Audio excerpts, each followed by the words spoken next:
আসসালামু আলাইকুম। সবাইকে স্বাগত বাংলা টিভির প্রাইম নিউজে। আপনাদের সাথে আছি আমি নিয়ামতুল্লাহ সিরাজি। শুরুতেই জানিয়ে দিচ্ছি এসএনএস হুমলুন সংবাদ শিরোনাম। সিলেটে প্রথম নির্বাচনী সমাবেশ, গণতন্ত্র ফেরানোর অঙ্গীকার তারেক রহমানের।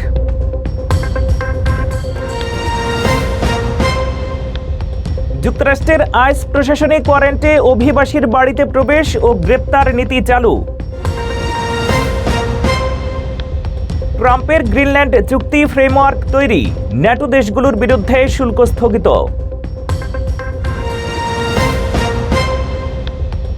এবং মিশিগান হাউস প্রতিবেদনে পুলিশের শীর্ষ নেতৃত্বের বিরুদ্ধে মনোবল ও আস্থা সংকটের অভিযোগ। এতক্ষণ শুনছিলেন শিরোনাম, এবার ফিরছি বিস্তারিত সংবাদে। ধানের শীষ নির্বাচিত হলে স্বৈরাচার মুক্ত বাংলাদেশে গণতন্ত্রের যাত্রা শুরু হবে, এমন আশাবাদ ব্যক্ত করেছেন বিএনপি চেয়ারম্যান তারেক রহমান। ত্রয়োদশ জাতীয় সংসদ নির্বাচন সামনে রেখে সিলেটে প্রথম নির্বাচনী সমাবেশে তিনি এই বক্তব্য দেন। বিজয় সিংহের ক্যামেরায় লতিফুর রহমান উজ্জ্বলের প্রতিবেদনে বিস্তারিত জানাচ্ছেন ফারজানা আফরোজ। বৃহস্পতিবার দুপুরে সিলেটের ঐতিহাসিক আলিয়া মাদ্রাসা মাঠে অনুষ্ঠিত বিশাল জনসভায় বিএনপি চেয়ারম্যান তারেক রহমান বলেন, গত ১৬ বছরে উন্নয়নের নামে দেশের জনগণের সম্পদ লুটপাট করে বিদেশে পাচার করা হয়েছে।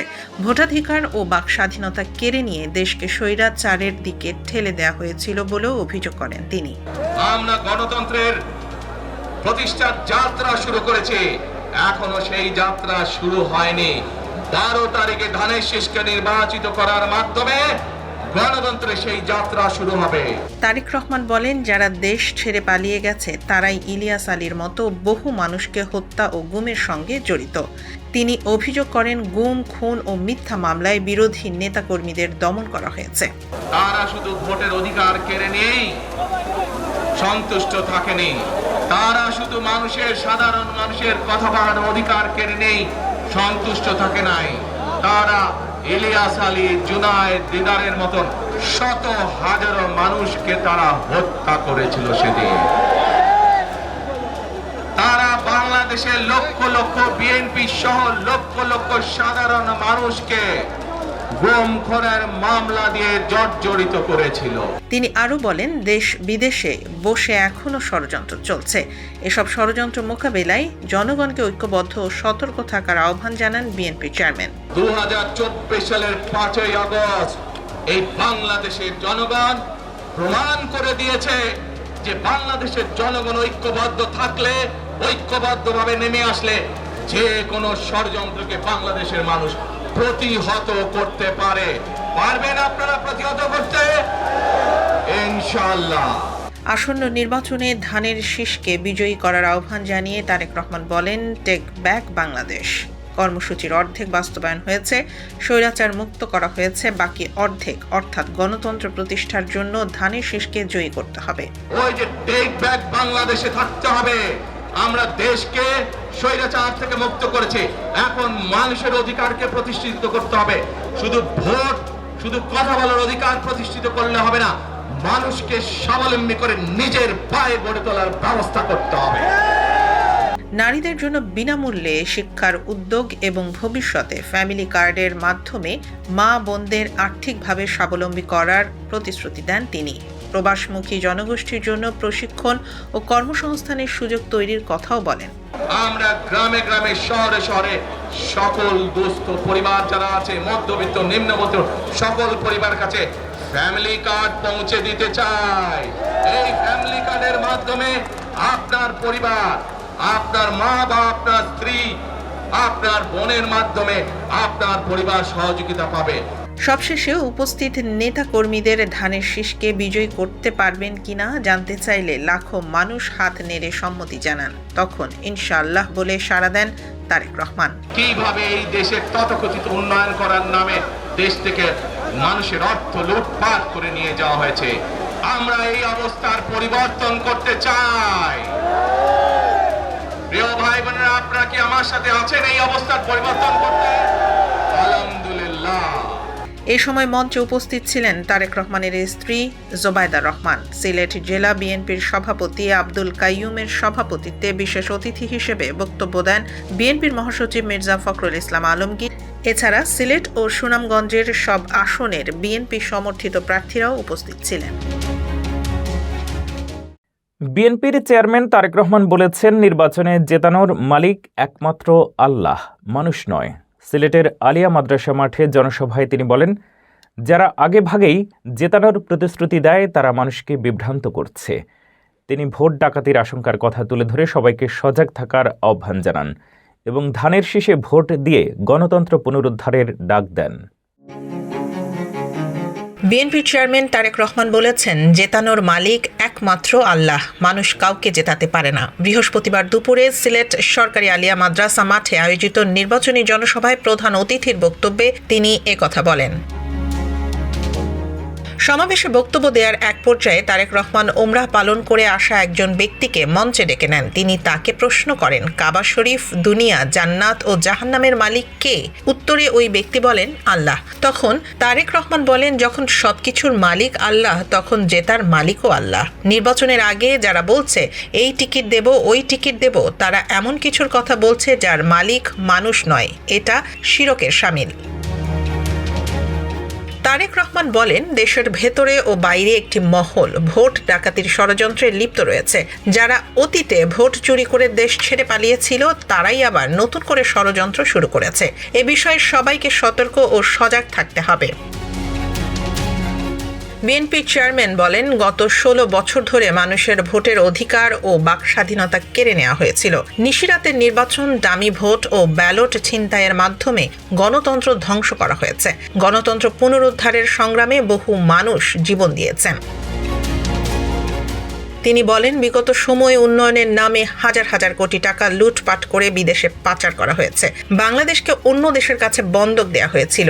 এজন্য বিএনপির অবস্থান স্পষ্ট, দিল্লি নয়, পিন্ডি নয়, সবার আগে বাংলাদেশ।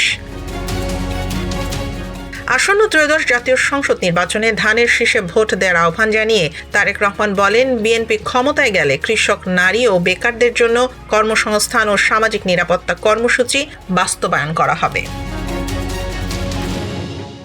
মেডিকেল শিক্ষার্থী সহ সিলেটের বিভিন্ন স্তরের তরুণদের সঙ্গে মতবিনিময়কালে বিএনপি চেয়ারম্যান তারেক রহমান বলেন, চিকিৎসার জন্য বিদেশে গিয়ে বাধ্য হয়ে 17 বছর সেখানে থাকতে হয়েছে।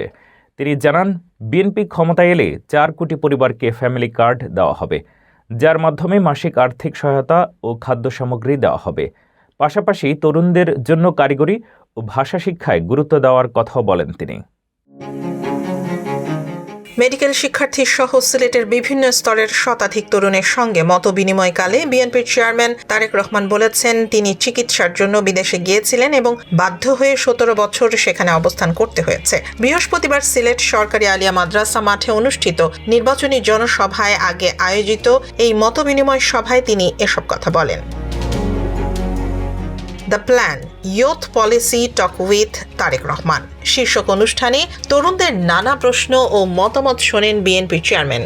এ সময় তিনি তরুণ প্রজন্মের উদ্দেশ্যে বিএনপির রাজনৈতিক দর্শন ও ভবিষ্যৎ পরিকল্পনার দিক নির্দেশনা তুলে ধরেন। তারেক রহমান বলেন, বিএনপি ক্ষমতায় এলে দেশের 4 কোটি পরিবারকে ফ্যামিলি কার্ড দেয়া হবে। প্রতিটি পরিবারের নারী প্রধানকে এই কার্ড দেয়া হবে বলে জানান তিনি। এই কার্ডের মাধ্যমে মাসিক 2,000 থেকে 2,500 টাকা আর্থিক সহায়তার পাশাপাশি খাদ্য সামগ্রী সরবরাহ করা হবে। এছাড়া বিদেশে কর্মসংস্থানে আগ্রহীদের জন্য কারিগরি শিক্ষা, আধুনিকায়ন ও বিভিন্ন দেশের ভাষা শিক্ষায় গুরুত্ব দেওয়ার কথা বলেন তিনি। মতবিনিময় সভা শেষে তারেক রহমান সিলেট সরকারি আলিয়া মাদ্রাসা মাঠে অনুষ্ঠিত বিশাল জনসভায় যোগ দেন, যেখানে বিএনপির শীর্ষ নেতারা বক্তব্য রাখেন। ঢাকা 11 আসনের সংসদ সদস্য প্রার্থী এবং জাতীয় নাগরিক পার্টি আহ্বায়ক নাহিদ ইসলাম দাবি করেছেন, বিপুল ভোটে জয়ী হয়ে 10 দলীয় জোট সরকার গঠন করবে। বৃহস্পতিবার ঢাকা বিশ্ববিদ্যালয় ক্যাম্পাসে 3 নেতার মাজারে শ্রদ্ধা, দোয়া ও মোনাজাত শেষে সাংবাদিকদের সঙ্গে আলাপকালে তিনি বলেন, এই জনপদের সবকিছুর সঙ্গে ঢাবি জড়িয়ে আছে। এখান থেকেই বাংলার পূর্বপুরুষদের স্মরণ করে নির্বাচনে যাত্রা শুরু করেছি। নাহিদ ইসলাম উল্লেখ করেন, এবারের নির্বাচনের মূল এজেন্ডা হল আজাদি ও আধিপত্যবাদ বিরোধী আন্দোলন এবং ইনকিলাব মঞ্চের মুখপাত্র শরীফ ওসমান হাদির হত্যার বিচার। নির্বাচনের আগে হাদি হত্যা মামলার অভিযোগপত্র দাখিলের দাবি জানান তিনি। সরকার ও নির্বাচন কমিশনের সমালোচনা করে নাহিদ ইসলাম বলেন, বর্তমান প্রশাসন নির্বাচনের স্বচ্ছতা ও ন্যায়সঙ্গত ফলাফলে প্রভাব ফেলতে পারে। তিনি আশ্বাস দেন, 10 দলীয় জোট জনপদ এবং দেশের মানুষের পাশে থেকে নির্বাচনকে গণতান্ত্রিক ও মুক্ত রাখবে।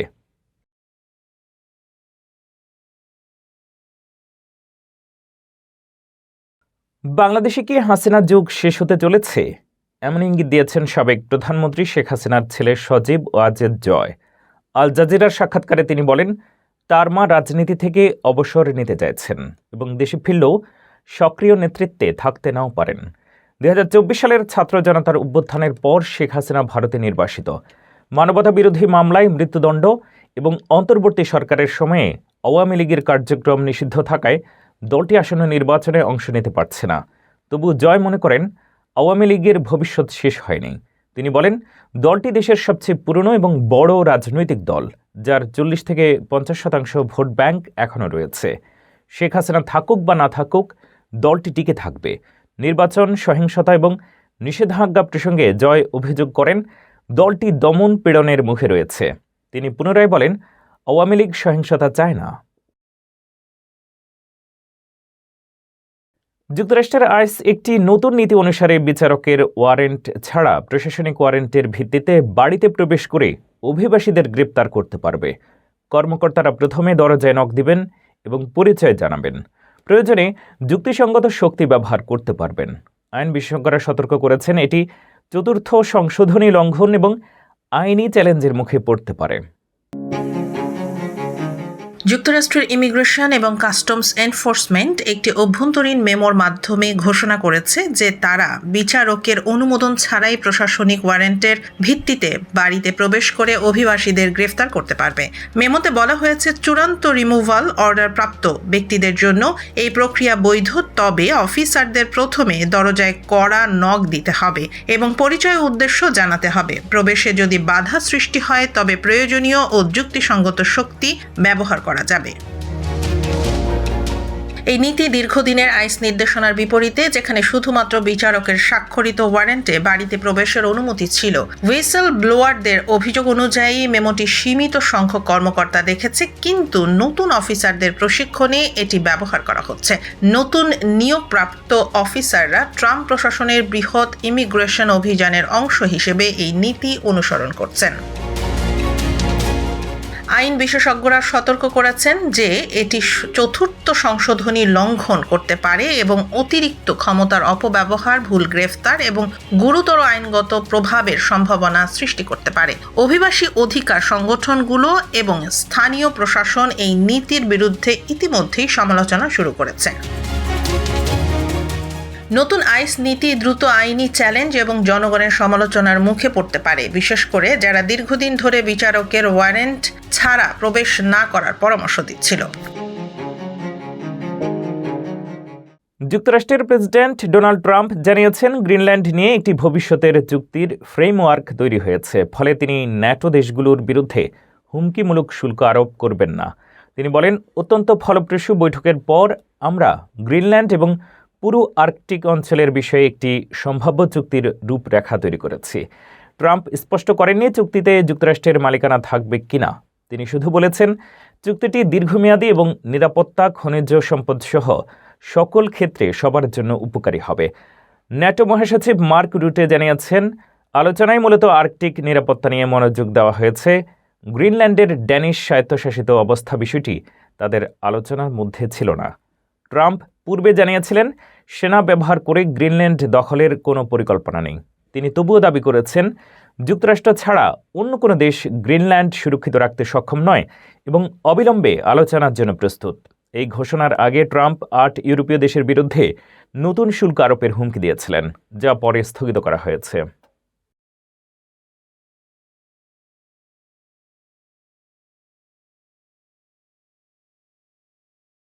লাখ লাখ আমেরিকান সম্ভাব্য ভয়াবহ বরফ ঝড়ের জন্য সতর্ক অবস্থানে রয়েছে। নিউ মেক্সিকো থেকে নিউ ইংল্যান্ড পর্যন্ত ঝড়ের কারণে গাছ ভেঙে পড়তে পারে, বিদ্যুৎ বিভ্রাট হতে পারে এবং ভ্রমণ কঠিন হয়ে উঠতে পারে। ন্যাশনাল ওয়েদার সার্ভিস জানাচ্ছে প্রায় 100 মিলিয়ন মানুষ ওয়াচ বা সতর্কতার আওতায়। জনগণকে প্রস্তুত থাকার পরামর্শ দেওয়া হয়েছে। আমেরিকার দক্ষিণ ও উত্তরাঞ্চলে এক ভয়াবহ শীতল ঝড় আঘাত হানার আশঙ্কা দেখা দিয়েছে। নিউ মেক্সিকো থেকে ক্যারোলিনাস পর্যন্ত লাখ লাখ মানুষ সম্ভাব্য বরফ ঝড়ের জন্য সতর্ক অবস্থানে রয়েছে। বিশেষজ্ঞরা বলছেন এই ঝড়ের কারণে গাছ ভেঙে পড়তে পারে, বিদ্যুৎ লাইন ক্ষতিগ্রস্ত হতে পারে এবং অনেক এলাকায় কয়েকদিন বিদ্যুৎ চলে যেতে পারে। উত্তর ও উত্তর পূর্বাঞ্চলের রাজ্যগুলোতে তুষারপাত, বরফ বৃষ্টি এবং শিলাবৃষ্টি হতে পারে, যা গাড়ি চলাচল ও ভ্রমণকে প্রায় অসম্ভব করে তুলবে। ঝড়টি শুক্রবার থেকে শুরু হয়ে সপ্তাহান্ত পর্যন্ত অব্যাহত থাকার সম্ভাবনা রয়েছে। ন্যাশনাল ওয়েদার সার্ভিস জানাচ্ছে প্রায় 100 মিলিয়ন মানুষ ঝড়ের আগে ওয়াচ ওয়ার্নিং বা সতর্কতাজনিত পরামর্শের আওতায় রয়েছে। কর্তৃপক্ষ জনগণকে নিরাপদে থাকার জন্য প্রস্তুতি নেওয়ার পরামর্শ দিয়েছে। তারা জানিয়েছে বিদ্যুৎ, পানি এবং জরুরি সরঞ্জাম সংরক্ষণ করা জরুরি। এছাড়া ফ্রিজে পর্যাপ্ত খাবার রাখা এবং অপ্রয়োজনীয় ভ্রমণ এড়িয়ে চলার নির্দেশ দেওয়া হয়েছে। বিশেষজ্ঞরা মনে করিয়ে দিচ্ছেন ঠান্ডা আবহাওয়ার কারণে হাইপোথার্মিয়া ও ফ্রস্টবাইটের ঝুঁকি বাড়তে পারে, তাই সবাইকে সতর্ক থাকার এবং প্রয়োজনীয় ব্যবস্থা নিতে হবে। 2026 সালের কর মৌসুমে Republican house speaker mic Johnson জানিয়েছেন নতুন ওয়ার্কিং ফ্যামিলিজ ট্যাক্স কাট আইন অনুসারে লাখো আমেরিকান পরিবার বড় আয়কর ফেরত এবং পে চেক পাবেন। ট্রাম্প প্রশাসনের কর ছাড় নীতির ফলে ডাবল স্ট্যান্ডার্ড ডিডাকশন, বয়স্কদের জন্য $6,000 কাট ছাড়, টিপস এবং ওভারটাইমে করমুক্ত সুবিধা কার্যকর হচ্ছে। ব্যবসা ও শিল্পও লাভবান হবে। যুক্তরাষ্ট্রে 2026 সালের কর মৌসুমের আগে Republican house speaker mic Johnson বলেছেন, যদিও কর মৌসুম সাধারণত অনেকের জন্য ভীতিকর সময় হিসেবে পরিচিত, এবার অনেক সুখবর এবং বিস্ময় অপেক্ষা করছে। জনসন জানান, নতুন ওয়ার্কিং ফ্যামিলিজ ট্যাক্স কাট আইন অনুসারে লাখো আমেরিকান পরিবার বড় আয়কর ফেরত এবং বড় পে চেক পাবেন। তিনি উদাহরণ দিয়ে বলেন, এবছর গড়ে আয়কর ফেরত $4,000, 2025 সালের পরিবারগুলোর মোট আয়কর ফেরত $100 বিলিয়ন এবং কর্মজীবী পরিবারের গড়ে বার্ষিক বাড়তি আয়ের পরিমাণ $10,000। জনসন বলেন, এটি সম্ভব হয়েছে ট্রাম্প প্রশাসনের কর কমানোর নীতির মাধ্যমে। প্রেসিডেন্ট ডোনাল্ড ট্রাম্পের নেতৃত্বে ডাবল স্ট্যান্ডার্ড ডিডাকশন স্থায়ী করা হয়েছে, বয়স্কদের জন্য $6,000 কাট ছাড়, টিপস ও ওভারটাইমে কোনো কর নেই এবং আরও অনেক পরিবার কেন্দ্রিক সুবিধা অন্তর্ভুক্ত করা হয়েছে। জনসন আরও উল্লেখ করেন, ব্যবসা ও শিল্প খাতও এর ফলে লাভবান হবে। কর নীতি ব্যবসায়িক বিনিয়োগ ও সম্প্রসারণে সহায়তা করবে, নতুন চাকরি সৃষ্টি করবে এবং সুবিধাজনক পরিবেশ তৈরি করবে। হাউস স্পিকার বলেন, সরকার মেইন স্ট্রিটকে ওয়াল স্ট্রিটের ওপর অগ্রাধিকার দিয়েছে। এর মধ্যে রয়েছে 20% ছোট ব্যবসার কর ছাড় স্থায়ী করা, $2.5 মিলিয়ন পর্যন্ত ছোট ব্যবসার খরচের অনুমোদন, শিশু যত্নে কর ক্রেডিট, 1099 রিপোর্টিং সীমা বৃদ্ধি এবং গ্রামীণ দুশ্চিন্তাজনিত এলাকায় $100 বিলিয়নের নতুন বিনিয়োগ। জনসন বলেন, এগুলো সবই উদ্যোগমূলক এবং প্রগতি নির্ভর নীতি, যা আমেরিকান জনগণের জন্য বড় সুবিধা আনবে। ট্রাম্পও উল্লেখ করেছেন, আমেরিকানরা এবার ইতিহাসের সবচেয়ে বড় আয়কর ফেরত পাবেন, যা তার ওয়ান বিগ বিউটিফুল বিল এর সরাসরি ফলাফল। 2026 সালে সোশ্যাল সিকিউরিটিতে বড় পরিবর্তন এসেছে। ক্রেডিটের মান ও আয় সীমা বেড়েছে। 65 বছরের বেশি নাগরিকদের কর সুবিধা বৃদ্ধি পেয়েছে। অবসরকালীন আয়ের সীমা ও কোলা 2.8% বৃদ্ধি পেয়েছে। এই পরিবর্তনগুলো জানা থাকলে বাজেট ও আর্থিক পরিকল্পনা আরও সহজ হবে। 2026 সালে সামাজিক নিরাপত্তা বা সোশ্যাল সিকিউরিটিতে কিছু গুরুত্বপূর্ণ পরিবর্তন এসেছে, যা অবসরপ্রাপ্ত এবং অবসর আসন্ন নাগরিকদের জন্য জানা জরুরি। প্রথমত, কাজের ক্রেডিটের মান বৃদ্ধি পেয়েছে। একটি ক্রেডিট পাওয়ার জন্য 2026 সালে $1,890 উপার্জন করতে হবে, যা 4 ক্রেডিট পূরণের জন্য $7,560 প্রয়োজন। দ্বিতীয়ত, 65 বছরের বেশি বয়সী নাগরিকদের জন্য মডিফাইড অ্যাডজাস্টেড গ্রস ইনকাম হ্রাস $6,000 করা হয়েছে। এর ফলে যারা $75,000 একক বা $1,50,000 যুগল আয় করে, তারা এই কর সুবিধা পাবেন। তৃতীয়ত, অবসরকালীন আয়ের সীমা বা ইয়ারিংস টেস্ট লিমিট বৃদ্ধি পেয়েছে। যারা পূর্ণ অবসর বয়সে পৌঁছাননি তাদের জন্য সীমা $24,480, আর যারা পূর্ণ বয়সে পৌঁছেছেন তাদের জন্য $65,160। চতুর্থত, 2026 সালের কোলা বা কস্ট অফ লিভিং অ্যাডজাস্টমেন্ট 2.8% নির্ধারিত হয়েছে, যা মুদ্রাস্ফীতির সঙ্গে সামঞ্জস্য রাখে। এই পরিবর্তনগুলো আগে থেকে জানা থাকলে অবসরপ্রাপ্তরা তাদের বাজেট এবং বেনিফিট ব্যবস্থাপনা ভালোভাবে করতে পারবে। সময়মতো তথ্য জানার মাধ্যমে ব্যক্তিগত আর্থিক পরিকল্পনা আরও শক্তিশালী করা সম্ভব। মিশিগান হাউস ওভারসাইট কমিটির এক রিপোর্টে মিশিগান স্টেট পুলিশের শীর্ষ নেতৃত্বের বিরুদ্ধে গুরুতর অভিযোগ আনা হয়েছে। রিপোর্টে বলা হয়, পরিচালক কর্নেল জেমস এফ গ্র্যাডি দ্বিতীয় এবং লেফটেন্যান্ট কর্নেল আয়ামি ব্রিমাকম্বের নেতৃত্বে বাহিনীর মনোবল কমেছে এবং কর্মকর্তাদের মধ্যে আস্থার সংকট তৈরি হয়েছে। বিষয়টি নিয়ে তদন্ত চলমান। মিশিগান হাউস ওভারসাইট কমিটির এক প্রতিবেদনে মিশিগান স্টেট পুলিশের শীর্ষ নেতৃত্বের বিরুদ্ধে গুরুতর অভিযোগ আনা হয়েছে। প্রতিবেদনে বলা হয়, পরিচালক কর্নেল জেমস এফ গ্র্যাডি দ্বিতীয় ও লেফটেন্যান্ট কর্নেল আইমি ব্রিমাকম্বের নেতৃত্বে বাহিনীর মনোবল কমেছে এবং কর্মকর্তাদের মধ্যে আস্থার সংকট তৈরি হয়েছে। বিষয়টি নিয়ে তদন্ত চলমান। মিশিগান স্টেট পুলিশের শীর্ষ নেতৃত্বকে ঘিরে গুরুতর অভিযোগ তুলেছে যুক্তরাষ্ট্রের মিশিগান হাউস ওভারসাইট কমিটি। কমিটির এক সাম্প্রতিক প্রতিবেদনে বলা হয়েছে, বাহিনীর ভেতরে কর্মকর্তা ও সদস্যদের মনোবল চরমভাবে নেমে গেছে এবং নেতৃত্বের প্রতি আস্থা মারাত্মকভাবে ক্ষতিগ্রস্ত হয়েছে। প্রতিবেদনে সরাসরি দায়ী করা হয়েছে মিশিগান স্টেট পুলিশের পরিচালক কর্নেল জেমস এফ গ্র্যাডি দ্বিতীয় এবং লেফটেন্যান্ট কর্নেল আইমি ব্রিমাকম্বেকে।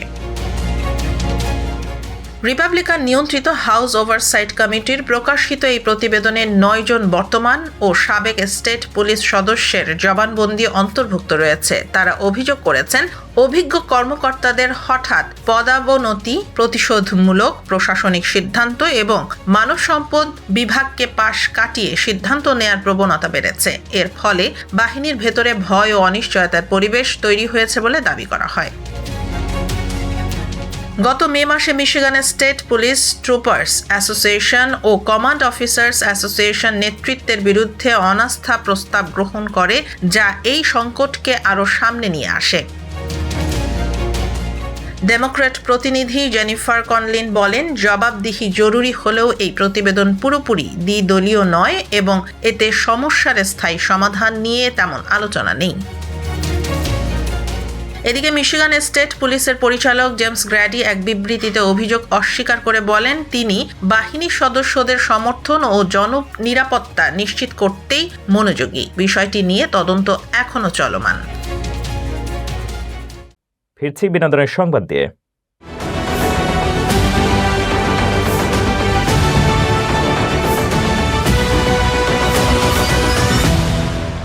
দেশের দুই জনপ্রিয় তারকা মাহিয়া মাহি ও শাহরিয়ার নাজিম জয় যুক্তরাষ্ট্রে অবস্থান করছেন। তারা সেখানে স্থায়ীভাবে বসবাসের সুযোগ তৈরি করার জন্য গ্রিন কার্ডের আবেদন করেছিলেন। তবে যুক্তরাষ্ট্রের অভিবাসন কর্তৃপক্ষ তাদের আবেদন প্রত্যাখ্যান করেছে। সূত্রে জানা গেছে, আবেদন প্রক্রিয়ায় কিছু কাগজপত্রের জটিলতা এবং প্রয়োজনীয় তথ্য উপাত্তের অভাব ছিল। এতে পুরো আবেদনটি অনুমোদিত হয়নি। শাহরিয়ার নাজিম জয় বলেন, যুক্তরাষ্ট্র সরকার কঠোর নিয়মাবলী মেনে চলে। কিছু অতিরিক্ত তথ্য উপাত্ত জমা দিতে না পারায় প্রথমবারের মতো আবেদন বাতিল হয়েছে। তবে ভবিষ্যতে সঠিকভাবে পুনরায় আবেদন করা সম্ভব। মাহি ও জয় নতুন জীবন শুরু এবং পারিবারিক স্থায়ী বসবাসের লক্ষ্য নিয়ে আবেদন করেছিলেন। বিষয়টি একটি সাময়িক বাধা হিসেবে দেখা হচ্ছে, যা ঠিকঠাক তথ্য উপাত্ত প্রস্তুত করলে পুনরায় সুযোগ পাবেন তারা। এই ঘটনা তাদের ভক্তদের মধ্যে আলোচনার সৃষ্টি করেছে।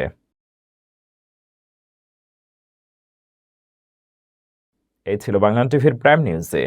পরবর্তী প্রাইম নিউজ দেখার আমন্ত্রণ জানিয়ে শেষ করছি এখানেই। এতক্ষণ সাথে থাকার জন্য অনেক অনেক ধন্যবাদ।